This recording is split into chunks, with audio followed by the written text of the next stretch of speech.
Great. Hi, I'm Eric Anderson. I'm the general manager of FSx for Lustre and Amazon File Cache, and I'm joined by my colleagues Daryl Osborne, who's a principal SA on our file services team, and Laura Shepard, who's a global storage specialist on the file storage team as well. You'll be hearing from them in a little bit. When you have workflows that need virtually unlimited high-performance compute, you need storage that can keep up and not become a bottleneck. In this session, we're going to lay out how AWS storage helps you innovate faster with ultra-fast access for compute-intensive environments. Here at AWS, we're focused on providing the best file solutions to serve three usage patterns: traditional IT needs, such as user shares and enterprise apps, compute-intensive workflows, and cloud-native applications. Amazon FSx file systems, such as FSx for Windows, FSx for ONTAP, and FSx for ZFS, provide like-for-like storage for traditional NAS use cases. Amazon FSx for Lustre and FSx for ZFS enable you to power high compute or compute-intensive workloads with scale-up and scale-out file storage. And for cloud-native workloads and applications, Amazon EFS provides serverless, fully elastic storage designed for builders. For this session, we're going to be focusing on storage for the most demanding compute-intensive workloads. We offer a number of storage offerings for customers, including object, block, and file storage services.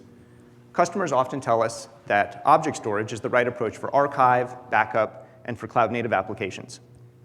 Block storage is ideal for managed databases, and customers are using file services for ML workloads because it provides a number of advantages, such as ML datasets can be very large, and they can require parallel data access for training.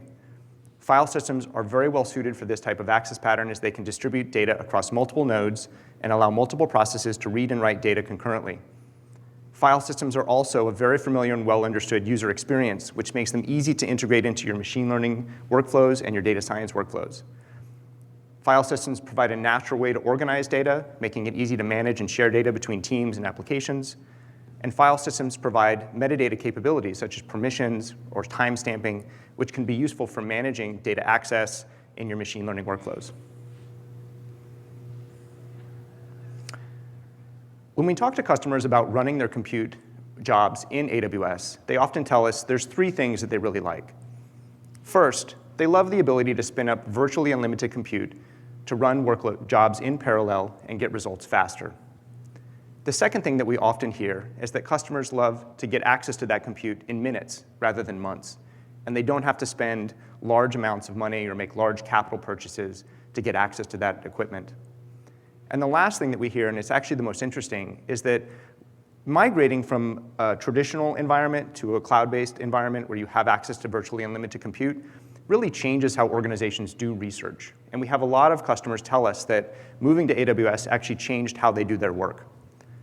Our simple and cost-effective access to compute means research can run faster, you can run more experiments, you can try new algorithms, and you can ultimately make new breakthroughs faster.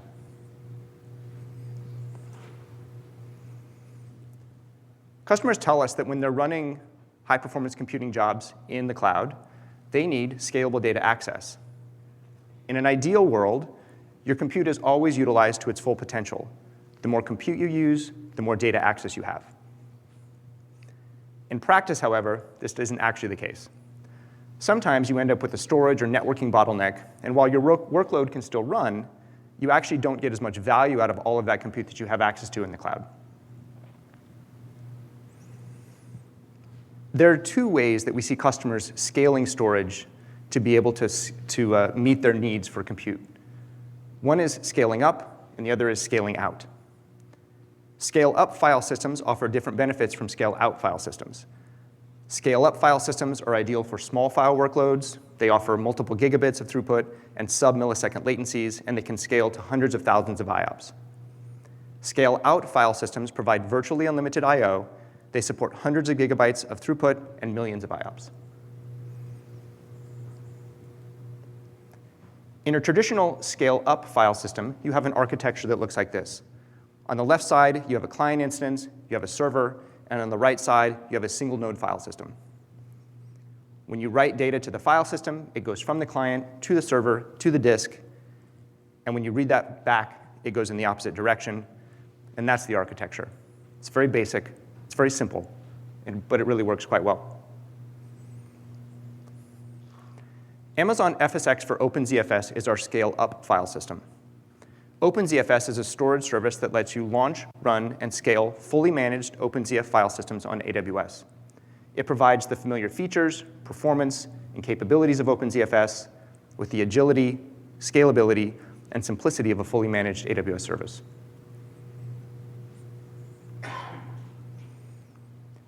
Now let's have a look at how scale-out file systems work. Scale-out file systems provide virtually unlimited I/O, can support hundreds of gigabytes of throughput and millions of IOPS. The first thing to notice when you look at the file system is that it's built on mini servers. This is how it achieves its performance. Multiple disks, multiple servers, all working together.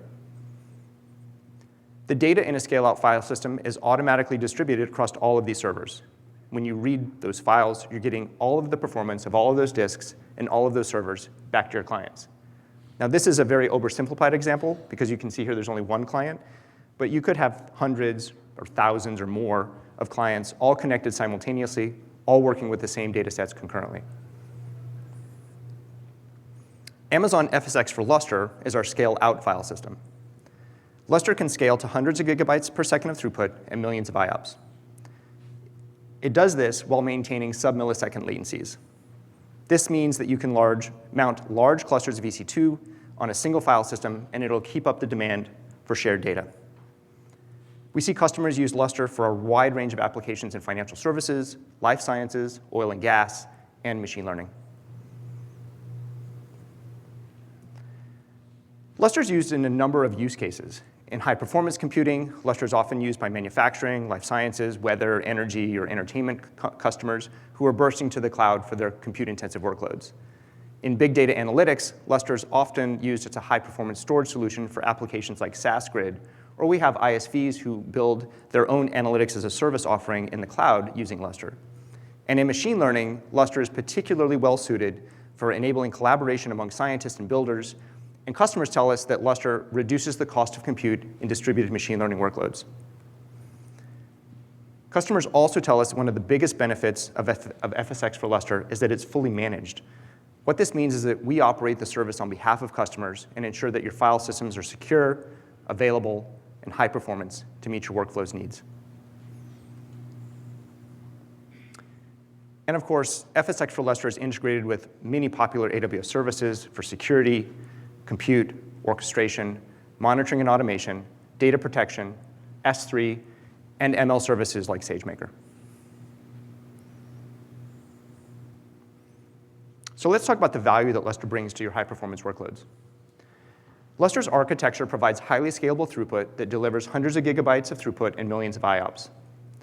Lustre also provides a number of capabilities that allows you to optimize your costs, and it's optimized for price and performance.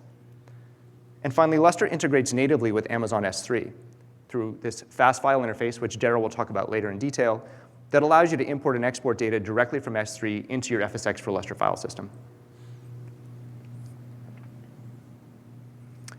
With a few clicks in the AWS console or by using a single API, you can create an FSx for Lustre file system with a terabyte of throughput capacity and millions of IOPS. When you're done using it, you can tear it all down. Lustre file systems are built on a series of servers, and each have their own disks. When you load data onto the servers, data is automatically distributed across all of the servers and all of the disks, and this is how Lustre achieves its performance.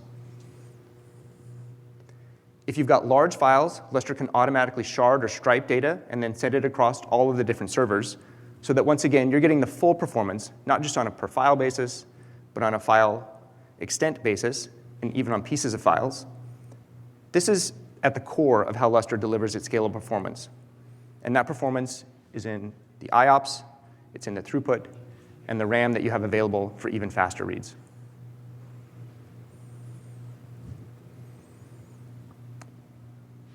What you see if you look at what we're launching on the EC2 side is that we're launching compute with higher and higher levels of throughput capabilities. Because we have more powerful CPUs and GPUs, and they are more data hungry, you really need a storage solution that can keep up with all of that throughput need so that your workloads run as efficiently as possible. FSx for Lustre is architected in a way where when you add more storage or more disks, you also are adding more servers. So performance is actually scaling with storage capacity. Larger file systems have more disks, more servers, more throughput, more IOPS. But again, because of how Lustre is architected, Lustre file systems have consistent latencies regardless of their size. So let's see what happens when you scale up a Lustre file system. FSx for Lustre allows you to make updates to the file system after it's created, so you can start with a very small Lustre file system, a single node file system as the example here. When you write your data to it, all of the data ends up on a single disk, or on the single disks for that one file system. In the future, you can then choose to expand the storage available to that file system. In this case, we added 2 additional servers, and behind the scenes, Lustre will automatically rebalance that data across all of your servers. Rebalancing means that Lustre will automatically move data from the older disks to the newer disks so that you get the full performance of all of your new resources. All this happens under the hood transparently so that you get the full benefit, not just of the extra storage and disks, but of all the compute and all the networking in aggregate. If you've got large files, Lustre will automatically shard or stripe that data and set it across to all of the different servers so that when you write one large file, you're still accessing the performance of all of these resources. Similarly, when you read that file, you're getting the full throughput of that file system.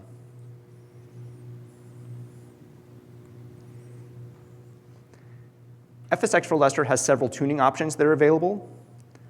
For example, when we've deployed a Lustre file system out of the box, we configured in such a way that 1 GB files are stored on a single disk, and that files that are larger than 1 GB are stored on 5 disks.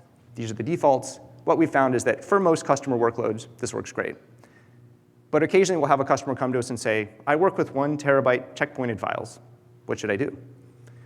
So you have the ability with Lustre to actually spread that 1 TB file across not just 5 disks, could be 8 disks, could be 16 disks, could be 100 disks, could be the entire file system.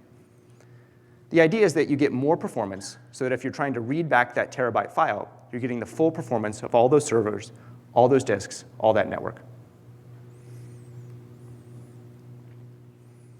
I'd like to talk a little bit about a customer that uses Lustre. Shell relies on HPC for model building, testing, and model validation. And from 2020 to 2022, they were running GPU clusters on-prem. But they did a study and they learned that their clusters were really only utilized at about 90%. This resulted in project delays, limitations, limited the number of algorithms they could try. It basically slowed down their research processes. Shell now augments their on-premise compute capacity by bursting to the cloud for additional GPUs, and they use FSx for Lustre.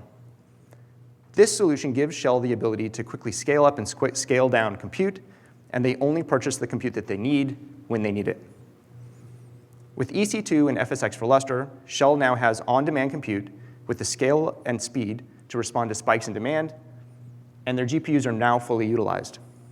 This reduces their cost of compute, and it is accelerating their model testing.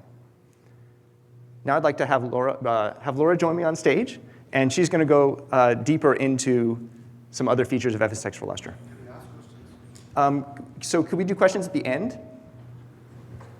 Great. Thanks. Thank you. Thanks, Eric. All right, so now we're going to shift gears and start talking about the major features of FSx for Lustre. And I'm going to focus on the features that contribute most directly to price performance benefits. So as Eric mentioned, right, we have the product structure is based on different types of disk drives. And you can choose between whether you have HDD options or SSD options. So as you can imagine, that gives you a lot of control over your price performance. In the current generation of the service, there are 6 persistent options. There's also a scratch option that I'm not going to go into right now because the structure is slightly different. But you can see that it ranges in performance. And the bigger the file system, the more performance you get. So if you choose the 12 megabyte per second option, that's 12 megabytes per second of bandwidth for the file system for every terabyte that you provision in the file system. So if you provision a 10 terabyte file system, you're going to get 120 megabyte per second of throughput. So it's great. You really get to control your performance by which performance level you select and then how big the file system is, those more resources that Eric was mentioning. So just to take one more example, that same 10 terabyte file system, if you choose the 1,000 megabyte per second option, you get a 10 gigabyte per second file system, 10 terabytes capacity. So, and if you look at the right-hand side, you'll see that the faster the option you select, the lower your effective cost per bandwidth is, right? So your lower dollar per megabyte per second throughput. So that's very important because we see our customers selecting these higher performance options in FSx for Lustre to feed these larger clusters. If you're doing, genomics research and you have a shared infrastructure where a lot of researchers are using the same storage, frequently they're going to choose lower performance. They want the file format, they want POSIX compliance and things like that, and they're not looking for the ultimate performance. Whereas if you're doing a large GPU cluster for distributed ML training, you're going to want one of those faster options to keep that expensive or more expensive computing resource fed. But you may not always know, right, when you start a project, exactly how much room you're going to need. You may not know exactly what kind of performance you're going to need. So when you do your testing, you might select I'm going to select the fastest option. So as you can remember from the previous slide, right, that's the 1 gigabyte per second per terabyte provisioned. I'm going to select that, and that's going to cover everything. So then you go into deployment, and you find, wow, this is overkill. I really don't need this much performance. So a few weeks ago, we shipped a new feature for FSx for Lustre called throughput scaling. And with throughput scaling, you just go to the console, and Daryl's going to show you the console in a minute, and you just change from the 1,000 megabyte per second per terabyte option down to the 500 or down to the 250. And then you'll see in your administrative tools, you'll see when that performance change takes place and the pricing changes with it. So this is now a great tool for flexibility for when you're deploying a new project or for when an existing project suddenly becomes like really successful and busy and has to grow really fast. You grow your cluster, you want to grow your performance to keep it efficiently fed.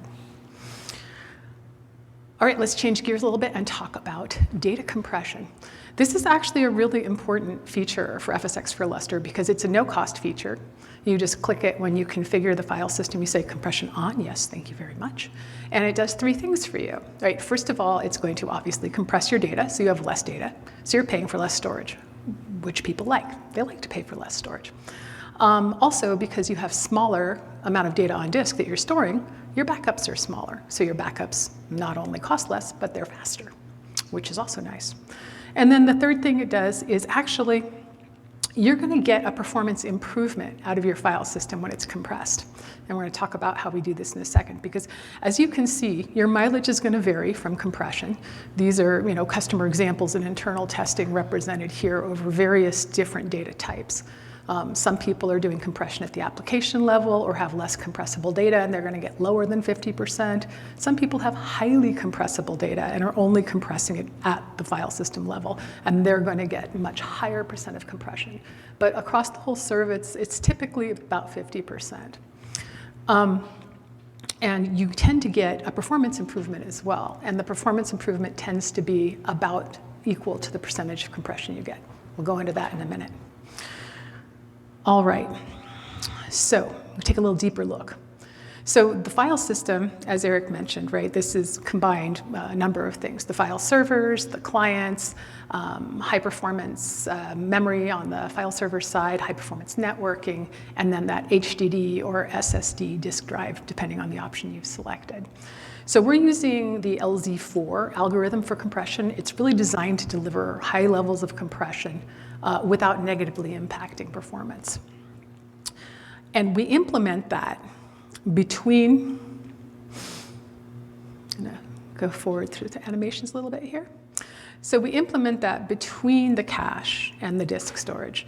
So that means that compression is occurring to the data before it's written on disk, and it's being decompressed after it's read from disk. So the disk doesn't actually have to be involved or the bottleneck in the compression process, which means that with the disk not governing the total amount of throughput, you can achieve a higher throughput than what you've provisioned. So in this case, we've provisioned that 250 megabyte per second option, and we're getting 2-to-1 compression.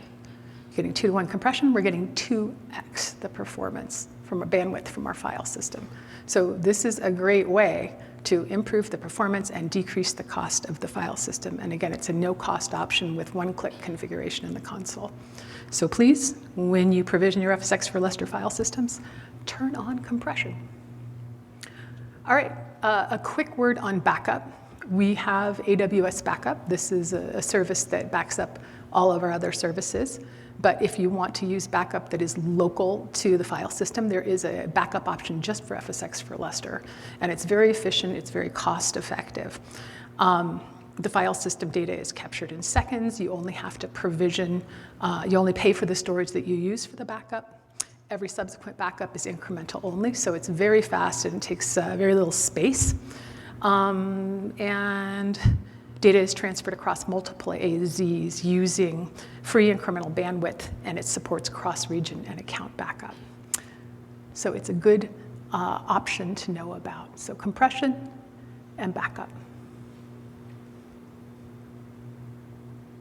All right, before I turn it over to Daryl, I wanted to touch on another customer example.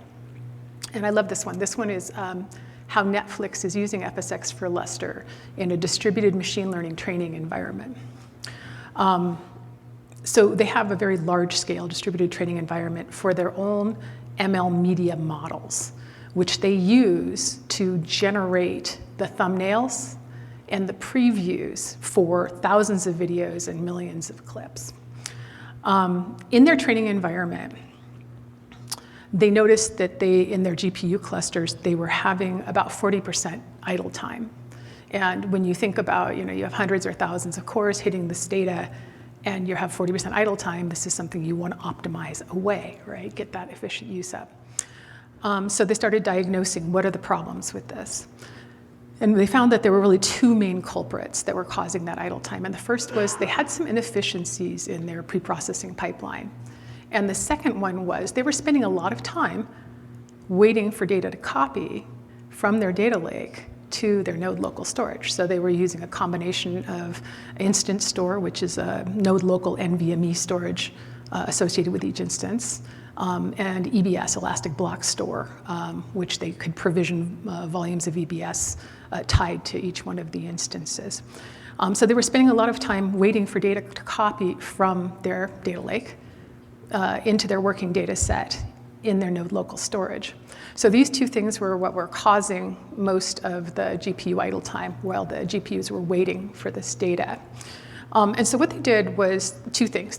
First of all, they offloaded the portion of the preprocessing pipeline that was troublesome to a separate CPU-based cluster. And then they persisted all their working set in an FSx for Lustre file system. And they did this, they used it as a cache in front of their data lake, which Daryl's going to go into in a minute. And so that all the working sets were in FSx for Lustre and instantly accessible at that sub-millisecond latency from all of those GPU nodes and all the CPU nodes. And what they found by doing these two things was that they were able to reduce their average training time from about a week to 1 to 2 days. So when you think about, I'm paying for a large GPU cluster, and I just took it down from a week to 1 or 2 days, you start to see the attractiveness of providing the right storage to keep that compute fed, and that's what FSx for Lustre does. All right, with that, I'm going to hand it over to Daryl, and he's going to talk about what I think is perhaps the most interesting feature of FSx for Lustre, which is its native integration with Amazon S3 data lakes. Excellent. Thank you, Laura. I appreciate that. So I want to present how FSx for Lustre integrates with data lakes, creating a fast file interface to process S3 data. A data lake is an architectural approach that allows you to store massive amounts of data into a central repository. So it's readily available to be categorized, processed, analyzed, and consumed by diverse groups within an organization. A data lake allows you to store virtually any type of data you need and run analytics on top of it, including advanced data science and machine learning. Creating a modern data infrastructure is not easy. On premises, many of our customers have data silos resulting from growth and acquisition, in geographically diverse locations. To add to the complexity, there are many different types of data that need to be integrated and cleaned before yielding any meaningful results. AWS makes creating a modern data infrastructure easy by offering highly integrated and scalable compute, storage, and networking, as well as services that deliver solutions like analytics, AI, and ML. FSx for Lustre provides a native integration with Amazon S3 that allows you to connect your S3 buckets to a Lustre file system. You can import and export data either automatically or via a scheduled job or process. As we've mentioned, FSx for Lustre is our scale-out file system that is integrated with S3 and delivers hundreds of gigabytes per second of throughput with millions of IOPS for workloads that require shared storage where speed matters. Customers like Rivian, Netflix, and Roche are accessing and processing their data from FSx for Lustre as the high-performance file system. Many customers start with the data lake, and then utilize that data as a part of their AI ML journey. RAG, which is short for Retrieval Augmented Generation, works by integrating retrieval-based techniques with Gen AI. A great example of a customer who is using both file and object is Toyota Research Institute. They use S3-backed FSx for Lustre file systems for their autonomous vehicle development program, for both their broader data science environment as well as their machine learning training. To give you a sense of the impact this architecture has for ML training, AWS ran benchmarks with the liver data set from Kaggle. We trained a machine learning model using this data set in a typical workflow where we took several hundred gigabytes of data from S3, spun up EC2 instances, moved the data to block storage, ran the training workload, then saved the results back to S3. By switching from block storage, in this case, to FSx for Lustre, we saw that we no longer needed to copy data, which meant that downloading the data time disappeared. As soon as we had the training instances ready, the file systems mounted, we could immediately start accessing our data and start training our models. By the time this was done, we could reduce training by 67% because we didn't have to move the data in advance, and we were able to scale up the performance of the file system to maximize throughput of our training instances. This avoided any bottlenecks we could have had. When we ran the workload again, it was even faster because in this case, the data was already on the file system. So with that said, let's go ahead and take a look at a demo.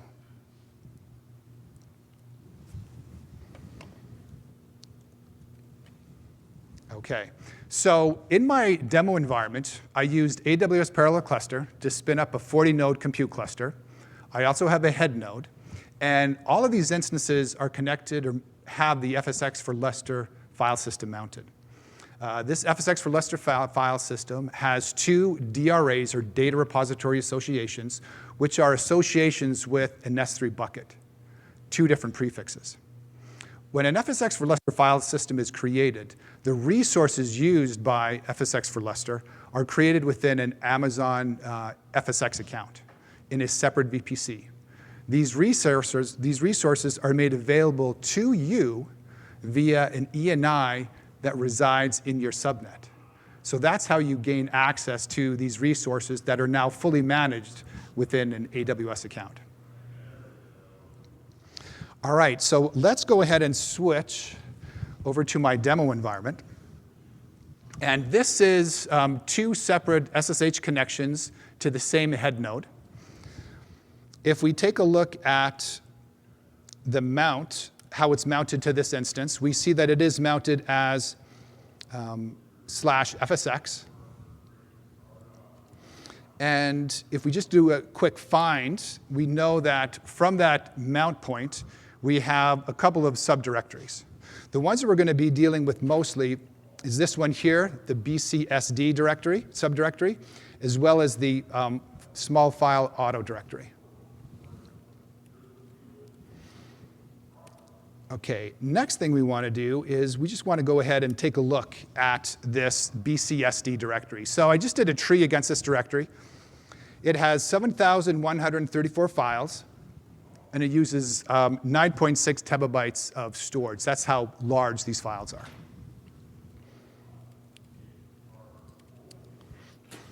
Now, if we do an LSDF against the file system, we see that this is a very large file system. On the right-hand side, you'll see that these are all the different OSTs, or object storage targets. We actually have 84 object storage targets, 0 through 83. This middle column is the used space within the file system. So if we scroll up, we see that we really don't have any data in this file system. It's empty. So what we've done is when we created that data repository association, all of the metadata for all the objects in my S3 bucket, or specifically my prefix within the S3 bucket, are now created as file system objects within the file system. So I can do typical commands to read the data and read the files. So I'm just going to go ahead and store a long path of one of the files into an alias called _file, just so it's easier to work with. First thing we're going to do is we're going to ls this file. So we see that this file is 1.1 gigabytes, and we have some metadata on that file as well. If we do a stat against that file, we'll see that we have the typical information. We've got the access times, the modified and the change times. We have all of the permissions information. We also have the size. We notice, though, that the blocks, there's only one block being used, which is very unusual when this file is 1.1 gigabytes in size. We can also issue what we call an HSM state command. And this tells us the state of the file. So here we see that the file is actually showing up as released, meaning that the data portion of the file has been released from the file system, but it exists in the archive or the data repository path. We can also do a git stripe command, which is a Lustre command, to see how it's striped across the OSTs. And we also see that it is released. So again, the data portion does not exist on the object storage targets. The logical size of the file is 1.1 gig. We already know that. The physical size of the file is only 512 bytes. So there is no data in this file. So what we want to do is let's go ahead and read this file. We're just going to cat it. But down low in the other window, I'm going to run nload, which is a network traffic monitoring tool for this for Linux. And let me make this a little easier to see on the bottom side. Hopefully that's a little better. So I'm going to go ahead and kick off this cat, and I want you to monitor the network traffic of this EC2 instance. So I just kicked it off. Look down here. We don't see any traffic until right then. So it took 5.5 seconds to read this 1.1 gig file. We only saw traffic to this instance at the very end. If I cat this file again, what happens? Very fast. But do you notice something with nload? Do you see any traffic? No. Why? Why don't we see any traffic? It's being cached on the EC2 instance. Right. So what we need to do is we need to go ahead and drop the cache. Now that the cache has been dropped, we're going to go ahead and cat the file again. Now again, look at the nload results. Immediately we saw traffic coming over. So instead of taking 5.5 seconds to read that file, it took us less than a second. This last time, we went out to FSX for Lustre and got it. The first time, it had to go, we went to Lustre. Lustre said, oh, I don't have the data for this file. What do I need to do? It knows that it needs to go to S3, the data repository path, get that object, write it to the file system, then deliver it to the client. That took 5.5 seconds. When we read it just from FSX itself, it took under a second. So let's go ahead and see what the file looks like now. So if we do a simple, we do a stat against the file, we'll see that now the block size is what we would expect for a 1.1 gig file. If we do an HSM state against the file, we'll see that no longer does it say released. It says that it exists in the archived. If we do a git stripe against the file, we see that where is it released, we also have the two object storage targets where that file resides. In this case, it's residing on 51 and 7. So it's striped across those two OSTs. So now, if we run an LFS df against the file system, we can verify that. So if we scroll up, we'll see, yes, in OST 51, we have half that file. And if we go all the way to the top to 7, we have the other half of the file. So now that file has been striped across two OSTs.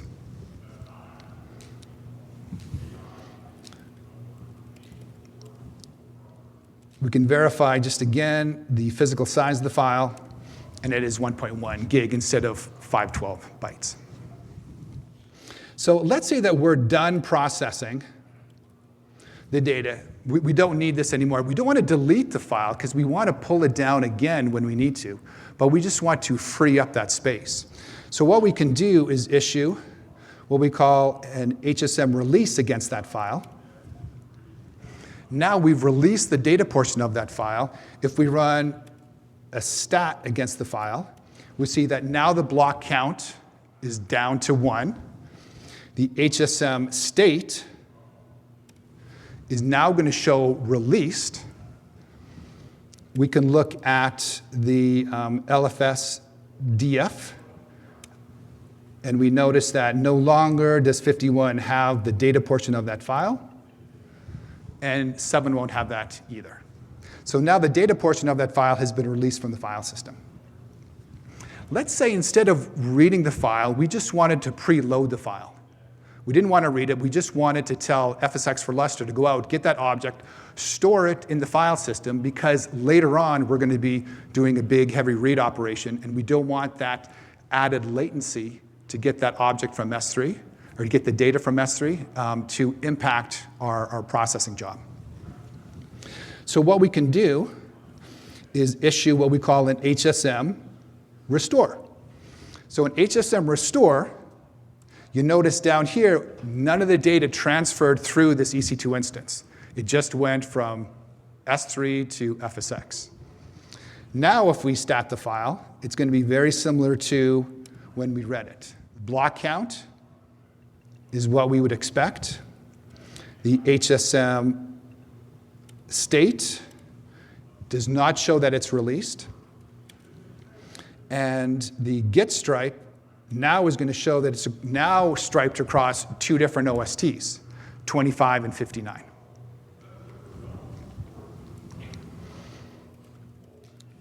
All right, so let's go back to that one directory that I showed you, the BCSD directory. Remember this one here, where we had 1,734 files that total about 9.6 terabytes in size?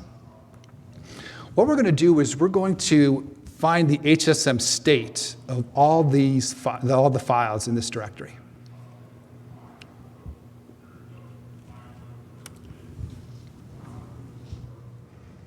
So we see that we have that one file which we did an HSM restore That's already in there, so that the data portion already exists in the file system. But then we have 7,133 files that are showing released. So what we want to do is let's go ahead and issue an HSM restore for all of those files.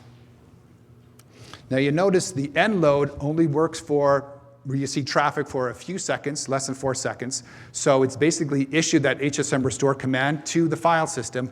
Now the file system is going out and getting all of those objects.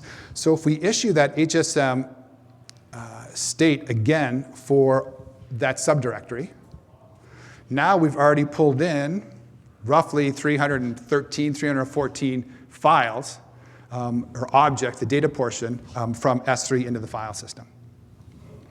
If we issue an LFS DF against the file system, we've already pulled in 1.8 terabytes of data. So we'll let that run, and let's go and take a look at how easy it is to actually create a file system. So from the FSX console, you can click Create File System, select FSX for Lustre,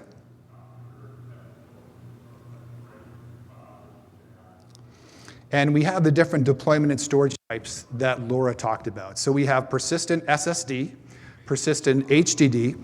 Persistent HDD comes with an SSD cache or not, that's optional. And you notice that the throughput per unit of storage changes depending on the deployment and storage type that I select. We also have the Scratch SSD as well. The file system that we're using for my demo is a persistent SSD. We also, the capacity that I provisioned was 100 terabytes. So again, we can see the throughput capacity of the file system at 125 megabytes per second per terabyte is roughly 12 gigabytes per second. But as we change the throughput per unit of storage, that throughput capacity changes. So my file system is 1,000 megabytes per second per terabyte, and it's a 100.8 terabyte file system. We can enable data compression or not.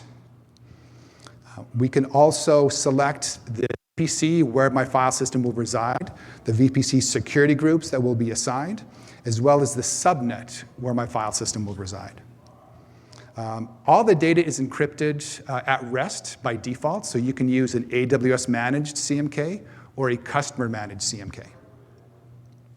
But this is where it gets fun, this data repository import export. So this is where, during file system creation through the console, you can create one data repository association, but you can actually create up to 8 data repository associations to your file system. You can create these after the file system has been created, and you can delete these after the file system has been created. So here we see the file system path. That's the file system path within the Lustre file system, and how it's associated with the data repository path, which is the S3 bucket or prefix within S3. This checkbox here will import all of the metadata from the data repository path into the file system path. We also have import and export settings. So with this import setting, new, changed, or deleted objects in S3 will be propagated in the data repository path, will be propagated to the file system path. And with the export pod, and you can select these independently as well. So if you only wanted new objects to be propagated, only new objects would be propagated. We also have the same with export settings. So again, any new, changed, or deleted files in the file system, those operations would be propagated from the file system path to the data repository path in S3. All right, so I already have my file system created, so I'm not going to create a new one. We can scroll down and take a look at what my file system looks like. Again, it is a 100.8 terabyte file system, 1,000 megabytes per second, with a throughput capacity of roughly 100 gigabytes per second. We do have 2 data repository associations, as I mentioned. One going to the US West 2 NASA NEX DCP30 prefix, and the other one to this small file auto prefix. Okay, now let's go back and see where our HSM restore command is. So here's the HSM state. We'll see if we've actually restored all the files we have. So all 7,134 files. So we've restored 9.6 petabytes of data. If we look at the LFS DF against the file system, we'd see that we do have 9.6 petabytes of data stored. So if we go ahead and take a look at the metrics, this is the CloudWatch metric of the file system. So during that import, we were able to achieve about 65 gigabytes per second of throughput, which is pretty good, but I think we can actually drive the file system a little bit more. All right, so now that we have all the data loaded, we want my compute cluster to start processing and reading that data. So we don't need this window anymore. Let's go ahead and issue and create an S-batch. So we're going to use Slurm to basically create a patch or a job that will have all of the nodes in my compute cluster run a cat against the file. This is simulating some type of analytical processing job. So with that created, we're going to go ahead and run the S-batch. And we'll just go ahead and monitor just to make sure that it is running. So all of our compute nodes are now running that job. So it'll take a few minutes for that to finish. In the meantime, we're going to work with that small file auto directory. So if we go to the S3 bucket, we'll see that the small file prefix also has this auto prefix as well. And if we refresh it, we see that we don't have any other prefixes or objects within this prefix. What we want to do here is we're going to go ahead and use small file, which is a utility in GitHub to create a lot of small files. We're going to create a new subdirectory called small file with a small 6-digit, 6-character GUID. We're going to create 3,200 files, all 4K in size. So we'll go ahead and kick that off. It should just take less than a second to kick this off to finish. We see that we did create 3,200 files. It took just under a second, and all of the files were created. So now if we go back, and they were created within that small file directory. And if we scroll up, it's a little too, we may see, yeah, the subdirectory started with an F51526. All right, so if we now go over to our S3 bucket, we do a refresh, we now see that small file prefix with the F511F26 sort of attached to it. So now if we open this up, we go to all these different prefixes, we can actually see that we do have those 4K objects created within the file system. If you take a look at the last modified date, that will align with the time that these objects or these files were created.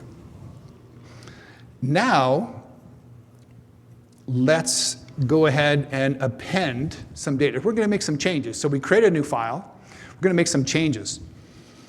So we're going to append to this, to all the files we just created. We're going to add 8K to the file. So now our files should be 4K, or 4 plus 8, 12K in size. So again, all 3,200 files were changed. 100% of the requests were fulfilled. So now all the files should be 12K. If we go back to our S3 bucket and do a refresh, we'll see that now all of our objects in S3 are 12K. So that append, that change, was exported out of the file system and put into the file system, or the data repository path. Now let's say that we're done with this data. We don't need this data anymore. We're just going to go ahead and delete it. So we're going to go ahead and just issue an RM command against that small file directory that we created. So we're going to delete the entire directory. So again, we go back to our data repository path. We do a refresh. We see all those objects are deleted. If we scroll up, we'll actually see that, oh, we have all of these prefixes still here, But if we go back to the auto prefix, all of those are gone. So all those prefixes are gone. So now all of the subdirectories and all the files that were created within small file have been removed because those delete operations were propagated to the data repository path. So let's check to see how we're doing. So this is the read operation, the parallel cluster read operation that we're doing against that 9.6 petabytes of data. Looks like we're already achieving over 200 gigabytes per second of throughput from this file system. So we're actually achieving more throughput than the file system is rated for, which is 100 gigabytes per second, because we're reading from the in-memory cache of the FSX for Lustre file system. So our file systems, when they're rated either 125, 250, 500, or 1,000 megabytes per second, that is the performance of the disk. But if you can actually read the data from the in-memory cache of the file system, you can achieve even higher levels of performance.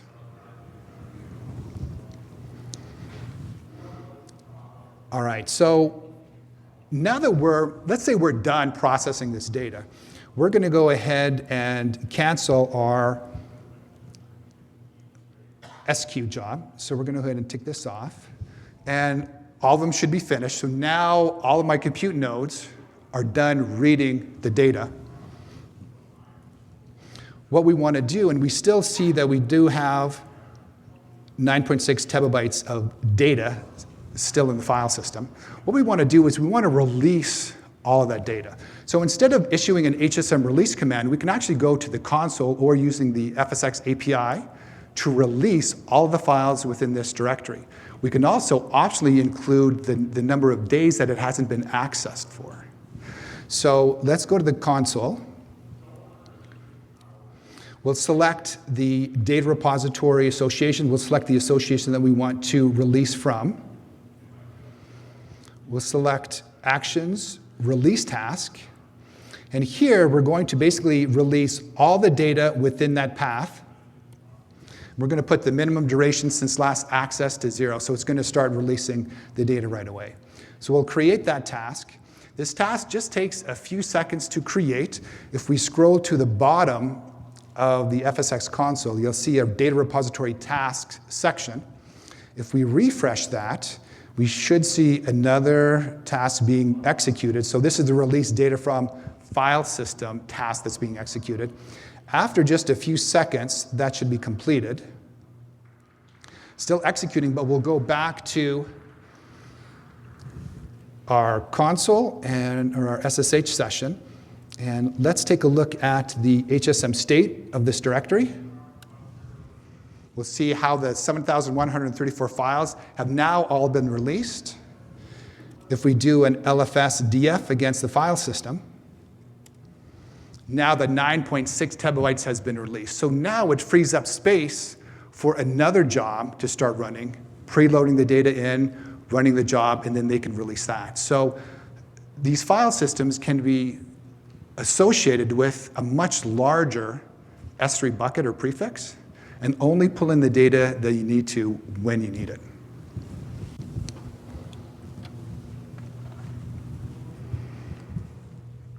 All right, so just to summarize, FSX for Lustre brings highly scalable throughput capacity, storage options optimized for price and performance, and integration with your S3 data lake through fast file interface.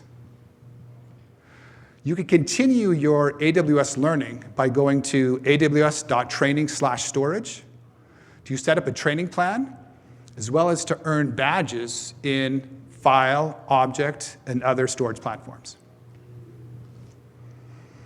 Please fill out the survey. I want to thank everyone for coming and attending today. And if you do have any questions, you can come up to the front, and we can answer those for a few minutes until we're escorted out. Thank you.